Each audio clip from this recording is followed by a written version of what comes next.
Don 3 സിനിമയിൽ നിന്നും നായിക കിയാര അദ്വാനി പിന്മാറി. കഴിഞ്ഞ വർഷം പ്രഖ്യാപിക്കപ്പെട്ട ഫർഹാൻ അക്തർ ചിത്രത്തിലെ നായികയായി നടിയെ മുൻപ് തന്നെ പ്രഖ്യാപിച്ചിരുന്നു. എന്നാൽ ഈ വർഷം ആദ്യം ഗർഭം പ്രഖ്യാപിച്ചതിനു പിന്നാലെയാണ് കിയാരയുടെ പുതിയ തീരുമാനം. കിയാരയുടെ അടുത്ത വൃത്തങ്ങളെ ഉദ്ധരിച്ചു വരുന്ന വാർത്തകൾ പ്രകാരം അഭിനയത്തിൽ നിന്നും നടി ഒരിടവേള എടുക്കുന്നുവെന്നാണ് റിപ്പോർട്ടുകൾ വ്യക്തമാക്കുന്നത്. ഗർഭകാലവും കുഞ്ഞിന്റെ ജനനവും ആസ്വദിക്കാനാണ് കിയാര ഇപ്പോൾ ആഗ്രഹിക്കുന്നത്. ടോക്സിക്, വാർ 2 എന്നിവയുടെ ഷൂട്ടിലാണ് ഇപ്പോൾ കിയാര. നടിയുടെ തീരുമാനത്തെ ഡോൺ 3 നിർമ്മാതാക്കൾ മാനിക്കുന്നുവെന്നും റിപ്പോർട്ടുകൾ വ്യക്തമാക്കുന്നു. അടുത്തിടെ നടത്തിയ ഒരു അഭിമുഖത്തിൽ ഡോൺ 3 ഷൂട്ടിംഗ് ഈ വർഷം ആരംഭിക്കുമെന്ന് സംവിധായകൻ ഫർഹാൻ അക്തർ സ്ഥിരീകരിച്ചിരുന്നു. ചിത്രത്തിൽ രൺവീർ സിംഗ് ടൈറ്റിൽ റോളിൽ എത്തുമ്പോൾ വിക്രാന്ത് മാസിയാണ് വില്ലനായി എത്തുന്നത്.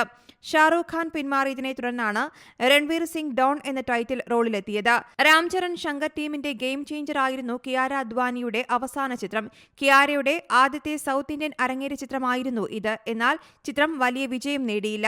ഫെബ്രുവരി ആദ്യം കിയാര അദ്വാനിയും ഭർത്താവ് സിദ്ധാർത്ഥ് മൽഹോത്രയും തങ്ങൾക്ക് കുട്ടി പിറക്കാൻ പോകുന്ന കാര്യം സോഷ്യൽ മീഡിയയിൽ പങ്കുവച്ചിരുന്നു. 2023 ഫെബ്രുവരിയിലായിരുന്നു ഇരുവരുടെയും വിവാഹം. News desk Zee Malayalam news.